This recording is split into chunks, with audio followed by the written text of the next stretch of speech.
पाकिस्तान जान गया है कि उसके हर एक आतंक का अब हिसाब जो है वो भारत करने जा रहा है। भारत जान गया है, बिल्कुल, बहुत एग्रेसिवली भारत जो है बिल्कुल वो काम कर रहा हो गया है। अब भारत अब एग्रेसिवली काम कर रहा है। सबसे पहले भारत को ये जो सपोर्टिंग सेल्स है हिंदुस्तान के अंदर, इनको सारा सॉर्ट आउट कर रहा है। पहले इन लोगों को ये सॉर्ट आउट होंगे जो हाफिज सईद से इंस्ट्रक्शन लेते हैं, जो उन लोग से काम करते हैं। कश्मीरी पंडितों के घर में जितने लोग बैठे हैं वो कौन है? वो सारे के सारे सपोर्टिंग सेल्स हैं।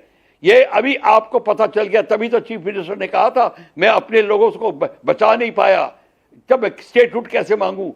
सारी प्रॉब्लम यहाँ पे है। और फिर जो हमारी इंटरनल प्रॉब्लम्स हैं वो सॉर्ट आउट हम कर लेंगे, वो दूसरी बात है। आपकी चैनल में मैं बोलना नहीं चाहता, पर सबसे बड़ी बात है उनके सपोर्टर्स भी हिंदुस्तान में हैं। बिल्कुल सर, लेकिन सबसे बड़ी बात तो ये है कि आतंक के आकाओं को खत्म करना है और भारत ने अपना टारगेट जो है वो सेट कर लिया है। चतुर्वेदी सर, मैं अगर हाफिज सईद की ही बात कर रही हूँ, वो हाफिज सईद जिसे हाउस अरेस्ट में रखने का दावा पाकिस्तान करता तो है, लेकिन वो एक वीवीआईपी काफिले के साथ बाहर निकलता है। सादी वर्दी में फौज के जो जवान हैं उनको तैनात कर दिया गया है। 28 मई को वो एक सार्वजनिक कार्यक्रम करने जा रहा है। तो क्या मई का महीना हाफिज सईद के लिए आखिरी महीना साबित होने जा रहा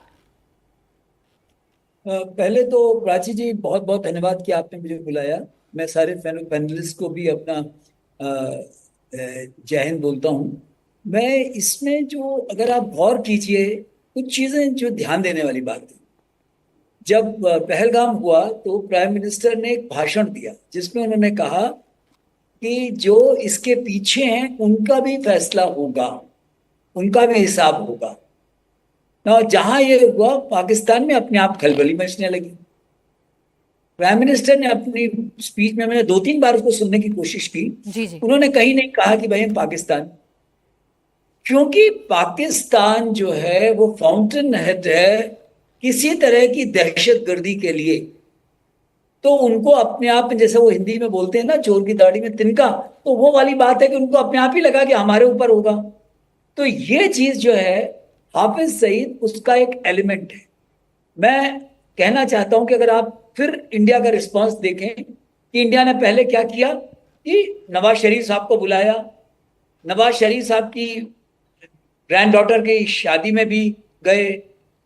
जब उन्होंने कहा कि भाई हम आपके साथ जॉइंट इन्वेस्टिगेशन करना चाहते हैं, तो उसके लिए भी पठानकोट में उनको आने दिया। लेकिन जब ये सब नहीं हुआ तो उड़ी के बाद जो टेररिस्ट को मारा गया, जो एकदम सामने थे, जो उनके एकदम लॉन्च पैड थे, फिर जो उनके ट्रेनिंग कैंप को बालाकोट के बाद मारा गया। अब मौका है उस इंफ्रास्ट्रक्चर को डिस्ट्रॉय करने का जहां से ऐसे लोग पैदा हो रहे हैं और जिसमें कि हाफिज सईद और मौलाना मसूद अजहर जैसों का बहुत बड़ा कंट्रीब्यूशन है। तो अब जो इस बार होगा, इस सब में मैं इस स्पेकुलेशन में नहीं जाऊंगा कि हाफिज सईद साहब का जो है वो ये आखिरी महीना है या क्या होगा उनके साथ। वो तो जो आदमी जो बोता है वही वो काटता है। लेकिन मैं एक एश्योरेंस देना चाहता हूं, वो ये कि हर उसका जिसने कि पहलगाम की हरकत करने की कोशिश की है या उसके पीछे हैं या जो दहशतगर्दी को पनपा रहे हैं, जहां कहीं भी हैं, वो बिलों से खुद निकाले जाएंगे और उनमें से हर एक का फैसला होगा। सिर्फ हाफिज सईद का ही नहीं, बाकी भी सबका होगा। इसमें आप अगर गौर करो, यही लोग तो जैसा कि आलिया जी ने और पहले आपके जो बलूच एक्टिविस्ट हैं उन्होंने जो बोला, बिल्कुल सही बोला कि भाई आफ्टर ऑल बलूचिस्तान में भी तो यही लोग, ये दहशतगर्दी की बात कौन कर रहा है?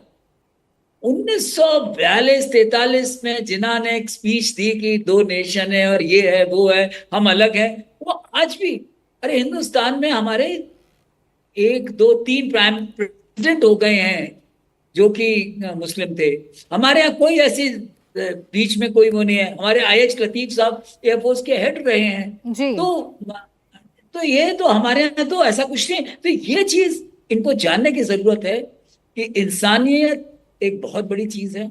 हमने पूरी कोशिश कर ली कि किसी तरह पाकिस्तान को हम समझा सकें, लेकिन अगर नहीं समझ में आ रहे बिल्कुल सर, वो वक्त तो मुझे you लगता spare the है rod and कब का spoil। चला गया कि अगर पाकिस्तान को ज्यादा समझाया spare जाए करोगे rod कि